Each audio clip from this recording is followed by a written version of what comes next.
में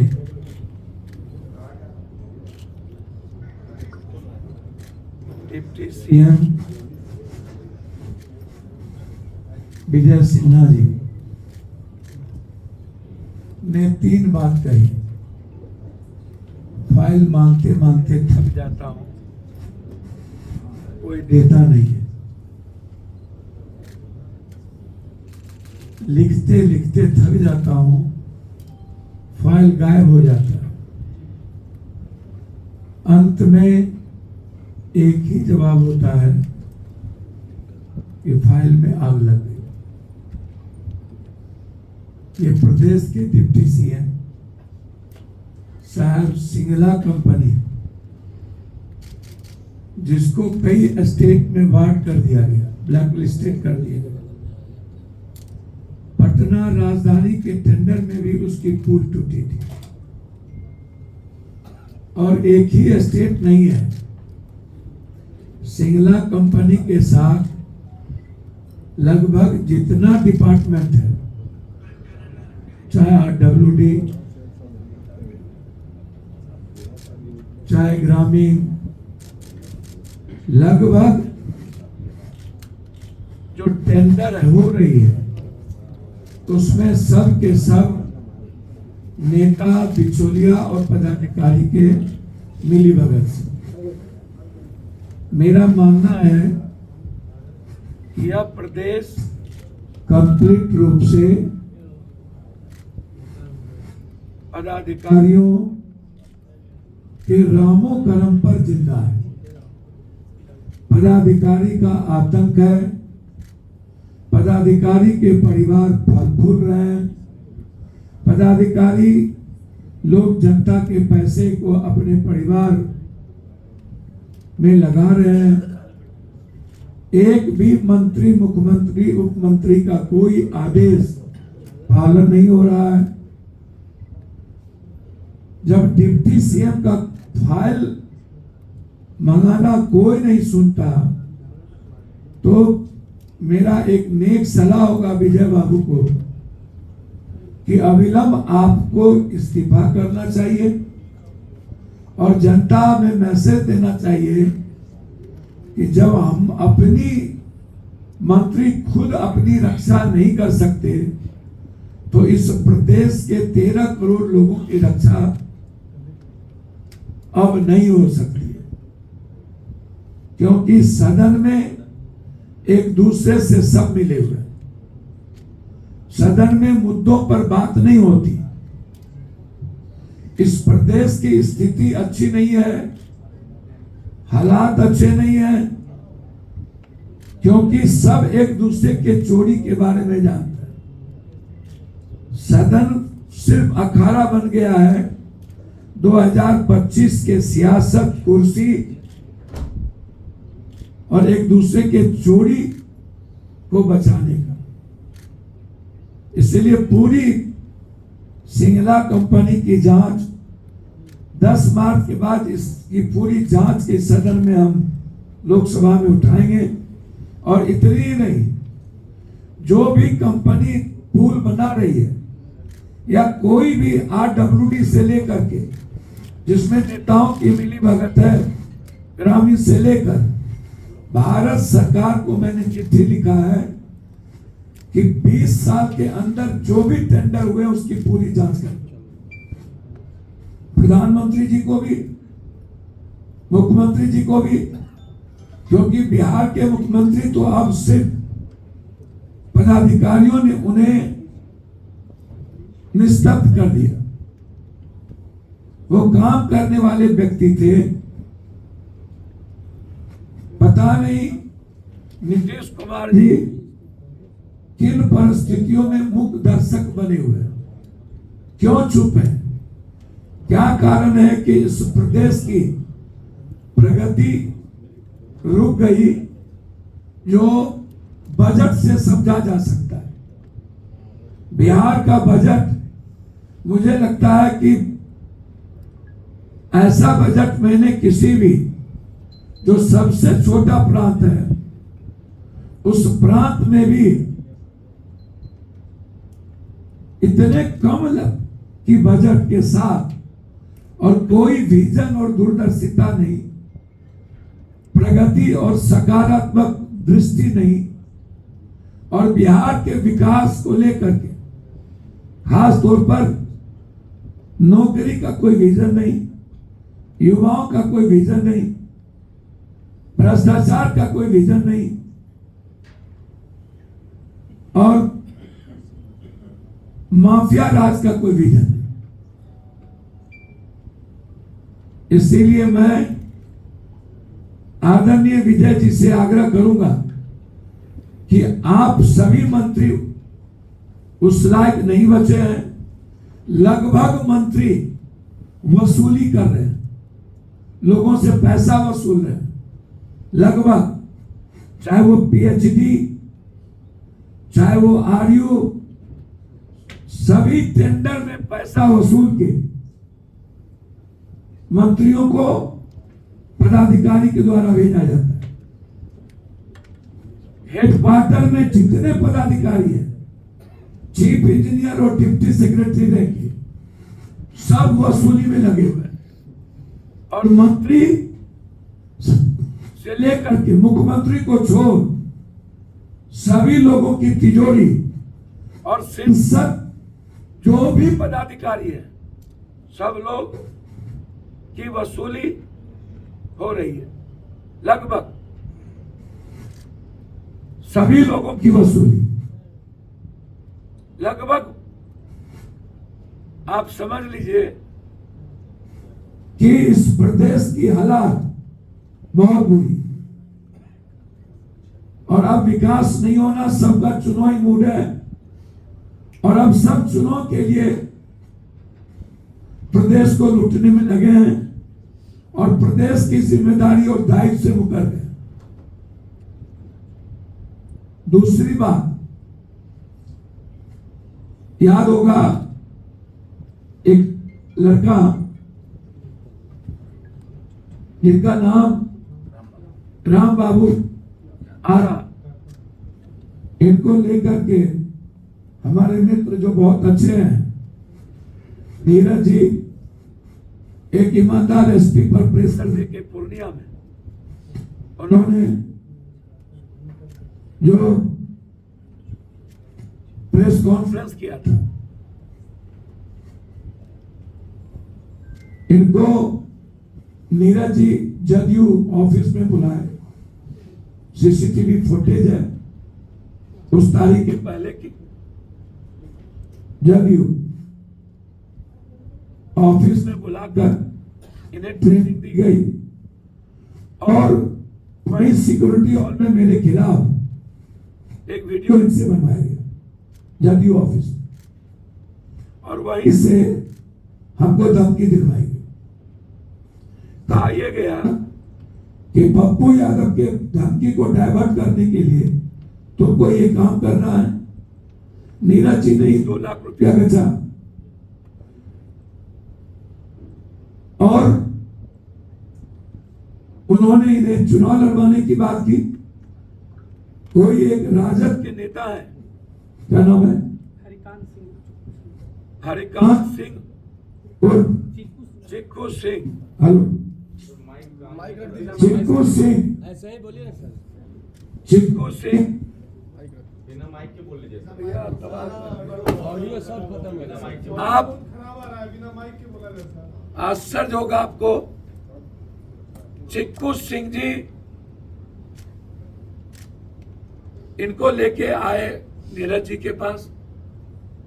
नीरज जी ने कहा ये हाय पूरा, और लगातार लॉरियंस जो धमकी दे रहा उसको डाइवर्ट करने के लिए,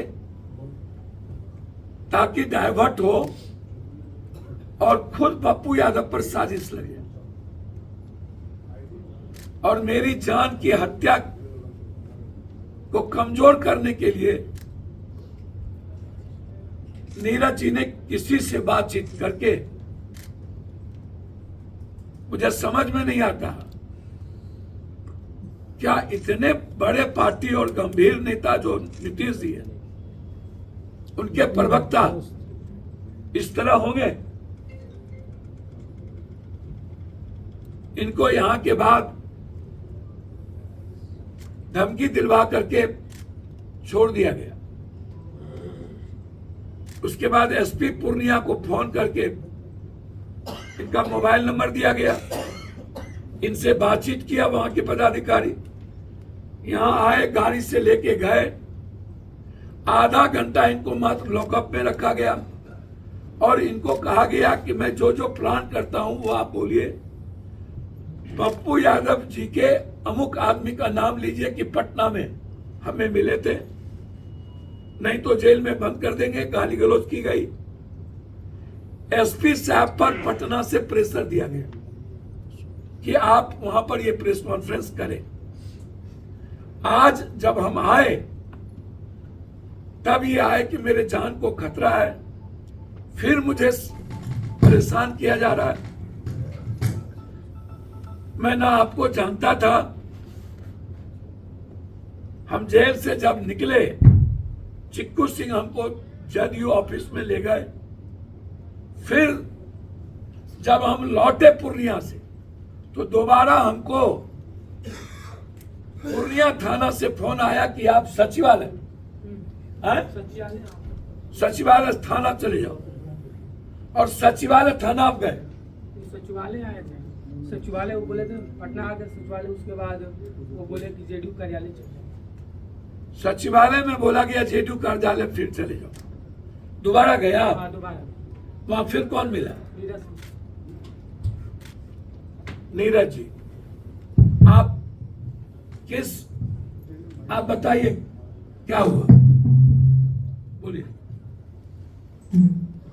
देखिए, कुछ दिन पहले मैंने दिसंबर में आदरणीय सांसद महोदय जी को धमकी तो मैं दिया था, लेकिन हम अपने समाज के बीच और पूरे देश के सामने में रखना चाहता हूं कि जो घटना हुआ, सांसद महोदय के किसी के नेताओं का हाथ नहीं था, बल्कि ये प्रशासन और जेडीयू और आरजेडी का हाथ था।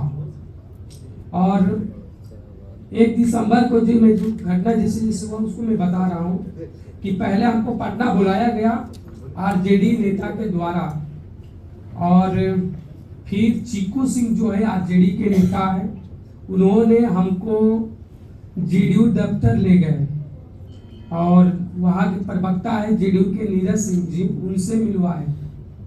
तो नीरज सिंह जी ने हमसे मिलके बोला कि ये काम करना है, तुम्हारा भविष्य भी बदल जाएगा। तो मेरे में भी गलती है, मैंने कुछ गलती किया कि मैंने सिखावला में मैंने गलती कर दिया, लेकिन वो लोग हमको 2 लाख रुपया और भविष्य में नेता बनाने का बात नीरज सिंह जी ने खुद कहा था अपने मुंह से। सीसीटीवी फुटेज है इनके जाने का आने का। मैं वहाँ 2-3 बार गया और वहाँ के जो एमएलसी है जेडीयू के नीरज सिंह जी से जब वीडियो बनाने गए थे, बुलाए थे तब, और जेल से आने के बाद फिर हम नीरज सिंह जी से मिले थे। तो मैं दूसरा जो बार मिले तो वो कहे कि तुम एक काम करो, चुनाव की तैयारी करो, तुम चुनाव लड़ो। हमने कहा ठीक है सर, कहाँ से? तो बोले राघोपुर से। तो मैं इसलिए बोला हूँ कि मेरा उम्र क्या हो रहा है, आप लोग बताइए। मैं गरीब परिवार से आता हूँ, मैं यादव परिवार से आता हूँ और मेरा उम्र भी नहीं है और मेरी जान की भी खतरा है। तो मैं ये भी कहना चाहता हूँ कि मैं अपने नेता जो हमारे समाज के एसपी ले गए। एसपी जैसा हमको 1 तारीख को रात में 10 बजे भरतपुर थाना ने पकड़ा, 2 तारीख को पूर्णिया एसपी के जो थाना है वो हमको ले गए थे। वहाँ हम 7 बजे रात को पहुंचे तो हमको आधा घंटा रखा गया जेल में। उसके बाद हमको 8 बजे से लेके रात 1 बजे तक बैठाया गया और किसी नेता, पता नहीं वो कौन नेता थे जो आए थे, वो जेडीयू के नेता थे, वो जो चश्मा पे उसका नाम नहीं जान रहे, संतोष कुशवाहा कुछ नाम है, लेकिन वो भी लोग आए थे। और श्रेयांश राजा गया, जो हम तो खुलेआम जो है मीडिया पत्रकार को वहाँ जो बैठ लोग लिए थे हम बताए थे, लेकिन वो वहाँ दबा दिया गया। आप जानते नहीं ना वो कौन थे, तो फिर उसका नाम क्यों ले रहे? नेता को आए? हाँ, नेता को आए थे। उसके बाद फिर एसपी ने अपने तरीके से प्रेस कॉन्फ्रेंस किए और हमको तो बेल दिए जेल थाना से ही। तो मेरा मोबाइल भी जब्त कर लिया गया। मैं मोबाइल मांगा तो वो नहीं दिए और बोले कि अगर सच्चाई को सामने लाओगे तो हमको गाली गलौज और उल्टा सब्जी भी बोला गया, जो हम नहीं रख सकते हैं। और फिर उसके बाद थाना से ही हमको फ़ोन आया 1 महीना पहले कि पटना आओ। मैं पटना आया तो फिर हम कहा कि सर कहाँ आऊँ, पटना तो हमें पहुँच चुका सचिवालय। तो बोले जेडीयू दफ्तर चल जाओ। तो मैं गया तो इस चुनाव का जो मसला है तो नीरज सिंह जी खुद कहे कि तुम चुनाव लड़ो। तो इसलिए हम बोले कि मेरा उम्र क्या हो रहा है, हमको फंसाया जा रहा है और मेरी जान का भी खतरा है। तो मैं भी सरकार से भी कहूँगा और सांसद जी से भी मैं कहा कि सांसद जी से भी माफ़ी मांगा कि मैंने गलती किया, आप माफ़ कीजिए। और अपने समर्थकों से, चाहे जो मेरा ही जाति के लोग जो हमको दबाव देते थे, गाली गलौज होता था, इसलिए मैं महसूस कर रहा था अपने आप को। तो इसलिए नीरज सिंह ने नहीं, बिल्कुल 2 लाख रुपए हमको नहीं, 2000 रुपए के जो चला था न्यूज में भी वही मिला है। और जो पैसा नीरज सिंह जी भी हमसे पूछे हैं कि पैसा मिल गया है, तो आरजेडी के नेता ने पैसा को रख लिया। आरजेडी के नेता है और जेडीयू के नेता ने क्या बोला? अरे एक मिनट, नीरज सिंह और आरजेडी के नेता ने क्या कहा, हुबहू लाइन बताओ। पहले नंबर के जेडीयू के नेता से मेरा कोई संबंध नहीं। नीरज सिंह ही क्यों चुना? देखिए आपको ही क्यों चुना? देखिए, पहले हम पटना में गर्दनी बाग में रहते थे, रूम लेके पढ़ाई करते थे 2-3 साल पहले। तो इको पार्क में मेरा मुलाकात आरजेडी के नेता से हुआ था, चिक्कू सिंह से। उन्होंने ही हमको वहां ले गए नीरज सिंह के पास। नीरज सिंह ने क्या कहा तुमसे? नीरज सिंह और आरजेडी को धमकी दो, क्या बोला? हाँ, ये बोले कि बिश्नोई के नाम से ही तुमको धमकी देना है और एक वीडियो बनाओ। तो जेडीयू दफ्तर मैंने वीडियो बनाया, जो गार्ड का ही रूम था। चिक्कू का कोई फोटो है तुम्हारे? जिस मोबाइल में मेरा फोटो और मोबाइल नंबर है वो पुलिस ने जब्त कर लिया है। पूर्णिया पुलिस रखा? हाँ, पूर्णिया पुलिस ने रखा है। क्या दिक्कत हुई कि आप पप्पू यादव के पास आ गए फिर से कि मुझे बचाओ? 2 लाख नहीं मिला इसलिए आ गए क्या क्या? दिक्कत हो गई फिर से? आप क्या बन हो गए? मेरे चारों तरफ से हमको धमकियां मिल रहा था, मेरे समाज ने हमको भी कुछ बोल रहा था और फिर से चुनाव के बाद हमको दबाव दिया जा रहा था कि मान के चलो कि हम पटना में रहते हैं, ये लोग कुछ भी कर सकते हैं। इसलिए हमने सांसद जी से आया कि हमको आप बचाइए, हमको लोग टारगेट। एसपी ऑफिस में कौन नेता आया था बताओ? क्या एसपी ऑफिस पूर्णिया में कौन नेता आया था? जेडीयू के नेता का नाम नहीं, लेकिन वो जेडीयू के नेता थे, उनके साथ 2 सिक्योरिटी गार्ड था। कैसे समझे कि जेडीयू के नेता थे? अब समझे भी नहीं, जो हम लोग जैसे हम तो न्यूज देखते हैं तो पता चलता है ना, फिर शकल से चेहरा देखकर पहचान नहीं? हाँ, शकल से तो हम पहचानते ही हैं। 2 लाख रुपया फिर नहीं मांगे आप? नहीं, वो पैसा जो है वो आरजेडी के नेता को सही पता ना किया, ये लोग अपने में किए हैं, वो लोग रख लिए। वीडियो जो है जेडीयू दफ्तर में ही बनाएगा। जेडीयू दफ्तर में कहाँ? वो बगल में वो कहते हैं लोग कि गार्ड का रूम है, जो गार्ड का रूम होता है ना, नीरज बाबू से कहाँ मिले? जेडीयू दफ्तर। कहाँ? पहली बार कहाँ मिले? जेडीयू दफ्तर, उनका जो चेंबर में बैठते हैं। जेडीयू दफ्तर उसके पहले आप कभी गए थे? नहीं नहीं उसके पहले कभी नहीं गए? नहीं, वो आरजेडी के नेता थे जो पूरा नाम क्या? चिक्कू सिंह, हरिकांत सिंह। मेरा नाम राम बाबू यादव है, जो कि मैं भोजपुर जिला के शाहपुर प्रखंड के डुमरिया गांव के रहने वाला वो हूं। कहाँ के हैं? वो हरिकांत सिंह, वो वैशाली के हैं। वैशाली के? जी। तुम्हारा बिश्नोई गिरोह से कोई लेना देना है? मेरा कोई रोल बिश्नोई से मेरा कोई नहीं है, ना मैं उनको जानता हूँ। तो फिर धमकी में बिश्नोई का नाम क्यों लिया था? जैसे जैसे सर बोला गया था जेडीयू और आरजेडी के नेताओं के द्वारा, ये तो ट्रेनिंग दिया गया जो चल रहा था, ट्रेनिंग जेडीयू के नेताओं और आरजेडी के जो चिक्कू सिंह, हरिकांत सिंह है, उन्होंने दिया। अच्छा, ट्रेनिंग जब दी गई थी तो कह रहे हो कि तुम्हारे जेडीयू दफ्तर में आने जाने का जो है सीसीटीवी फुटेज है तुम्हारे पास? जी जी, ऐसा कह रहे हो ना? तो उसमें वो फुटेज कहाँ है और कब का है? तो नहीं ना दिया है, किस तरह का बोलना है? नहीं, बिल्कुल ऐसा कोई बात, पैसा तो मेरा। अच्छा, तुम पे कैसे यकीन किया जाए? एक बार तुमने माननीय सांसद सुनिए, इन पर यकीन ऐसे ही किया जाए कि सीसीटीवी फुटेज उस तारीख का निकलवा ले।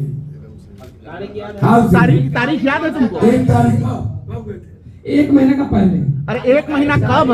टाइम तो होगा ना। जी हम गिरफ्तार 1 दिसंबर को हुए थे। उसके पहले मैंने नवंबर होता है। डेट बताइए। डेट ऐसे तो 1:30 एग्जैक्ट बताइए।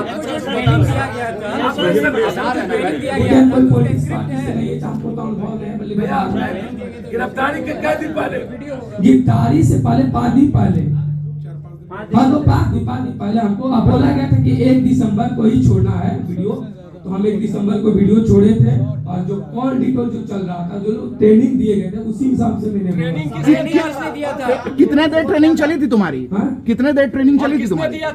जो मात्र आधा घंटा वहाँ नीरज सिंह जी थे और बता के कुछ चले गए।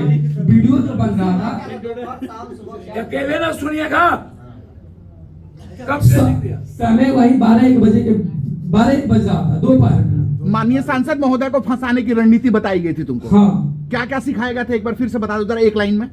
जैसे में बोला गया कि हमको आरजेडी नेता ने वहाँ हरिकांत सिंह ने जो है उन्होंने ले गया था और हमको बोले कि एक काम करो, नीरज सिंह जी जो है एमएलसी वो आए तो पहले बोले पर्चे पक्का करवाए कि यही लड़का है भोजपुर जी का, और बोले कि नीरज सिंह जी के एक काम करो, तुम्हारा भविष्य भी बन जाएगा, और एक काम करो कि रोलेक्स बिश्नोई का लहर चल रहा है, उसी के नाम से पूर्णिया के सांसद पप्पू यादव को धमकी देना।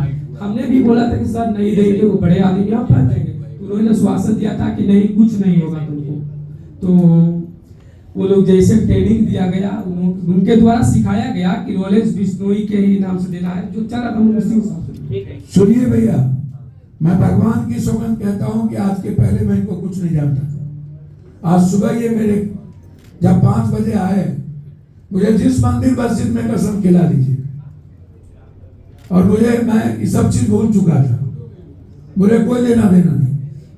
लेकिन मैं ये पहले भी कहा था कि मेरी जिंदगी को खत्म करने वाले विषय को डाइवर्ट करने की कोशिश लगातार बिहार में कुछ लोग कर रहे थे, और इसी साजिश का ये मोरे का ये हिस्सा। आप इनके 2 बार ये जेडी ऑफिस गए, एक बार जब छोड़ा गया उसके 1 महीने बाद, और एक बार बाद में, और दूसरा इनका मोबाइल और इनका सिम निकाल दीजिए जो सीज है। किनसे चिक्कू से कितने बार बात हुई, चिक्कू कैसे ले गया, वो जांच कर लीजिए। मैं इसीलिए कह रहा था कि जो मारने की साजिश लगातार चल रही थी, उसको कितने हल्के तरीके से एक व्यक्ति को बदनाम करने का जो कोशिश हुआ, उसे ये सामने प्रत्यक्ष। आके मैं नीरज जी से पूछना चाहूंगा कि नीरज जी, जिंदगी में कभी राजनीति में इस तरह की बदले की भावना से कार्रवाई नहीं होती। आप बहुत बड़े लोग हैं, मैं बहुत छोटा लोग, मेरी हैसियत और औकात आपके सामने कुछ नहीं है। आप नीतीश कुमार जी के सहारे आप बड़े लोग हैं, और नीतीश कुमार जी को बदनाम मत करिए। नीतीश कुमार जी से मेरा हमेशा व्यक्तिगत रिश्ता अच्छा रहा है और आजीवन अच्छा रहेगा, लेकिन नीरज जी के पीछे भी कोई साजिश है। नीरज जी से आग्रह करेंगे कि आप भी मंदिर में चल के सौगंध खाइए, और इस लड़के को सामने लाइए, आप भी बैठिए। ये लड़का आपके मुंह पर कहने को तैयार है कि कब कहां पर मुलाकात हुई और आपने क्या सीखा है। बस मेरा यही 2 सब्जेक्ट था, विषय था शीला विजय जी एंड बिहार की स्थिति, और जिस साजिश के तहत मुझे बदनाम करने की कोशिश की गई, वो सामने में जो मोहरा है, मेरी जिंदगी को कमजोर करने, खत्म करने की साजिश, उसको सामने ला। धन्यवाद। पप्पू जी, आप क्या नीरज जी के खिलाफ कोई कानूनी नहीं, ये सब काम नहीं, वैसे वो क्या करता है? ये सब काम नहीं। सर, आप पे हुई साजिश का पर्दाफाश, वैसे आप क्या करते हैं? अगली रणनीति क्या करते हैं? हम तो पढ़ाई करते हैं, हम मिडिल क्लास में। पप्पू यादव के आदमी राजेश जी का नाम लेने के लिए किसने कहा था कि राजेश जी के द्वारा बोला गया था? सर हमने तो राजेश यादव जी को पहचानता भी नहीं हूँ। राजेश यादव जी कौन है? ये एसपी ने खुद अपने प्रेस कॉन्फ्रेंस में नाम रखे हैं। आपको बोला था, एसपी ने कहा था बोलने के लिए? नहीं, हमको बैठ देने से मना कर दिया गया था। हमने एक दो मीडिया में एसपी साहब नहीं कहा इनको कुछ। एसपी साहब को जैसे यहां से बताया गया, इनको मीडिया से बैठ देने रोका गया, नहीं दिया गया, और जो यहां से कहा गया वहां उनका नाम प्लॉट लेके किया गया। आप इनसे ये पूछे राजेश से कभी मिले, कहां मिले, क्या मिले? कभी मिले राजेश? नहीं, बिल्कुल मेरे राजेश यादव जी से कहीं भी मिला भी नहीं हूँ, ना मैं तो खुद कह रहा हूँ, उनको भी देखा भी नहीं, ना पहचानता हूँ। एसपी ने क्या कहा था? बोलने ही नहीं था, आपने क्या कहा? एसपी ने खुद, एसपी ने पता नहीं जो प्रेस कॉन्फ्रेंस किए हैं, अब क्या किए हैं, खुद अपने मन से किए हैं, किसके दबाव ले गए होंगे तो कुछ तो बोले होंगे ना? नहीं, हमसे तो कुछ नहीं। हमको यहाँ से गिरफ्तार करके भरपूर से वहाँ आकर आधा घंटा तक जेल में रखा गया। उसके बाद 8 बजे से लेके 1 बजे रात तक बैठाया गया। अच्छा, एक बात बताओ कि इससे पहले तुमसे पूछा गया था, तुमने कहा कि हमारी मुलाकात किसी नेता से इको पार्क में हुआ जी, तुम्हारा ही बयान है जी। आज तुम इस बयान से जो है दूसरा बयान दे रहे हो, तो कैसे तुम पे भरोसा कर? तो सर बिल्कुल हम पहले भी डरते थे कि वो लोग कुछ भी कर सकते हैं, इसलिए बार बार मीडिया में एक मीडिया का हमने इंटरव्यू दिया था, मैंने माफी भी मांगा हूँ, तो मैं डर के भी मैंने बयान भी दिया था। अभी आप पप्पू यादव के डर के मारे तो ऐसा नहीं कह रहे हैं? नहीं, ऐसा कोई नहीं, लेकिन पूरा विश्वास है कि मैं सांसद जी को धमकी दिया था, वो इनके नेताओं के द्वारा नहीं, किसी के कहने पर नहीं, जो आरजेडी और जेडीयू के जो एमएलसी है नीरज सिंह जी, उनके, इसलिए मैंने जनता के बीच और समाज के बीच में रखे। मैं सर लॉरेंस बिश्नोई को क्या पहचानते हैं? चलो ठीक है, धन्यवाद। चलो ठीक है।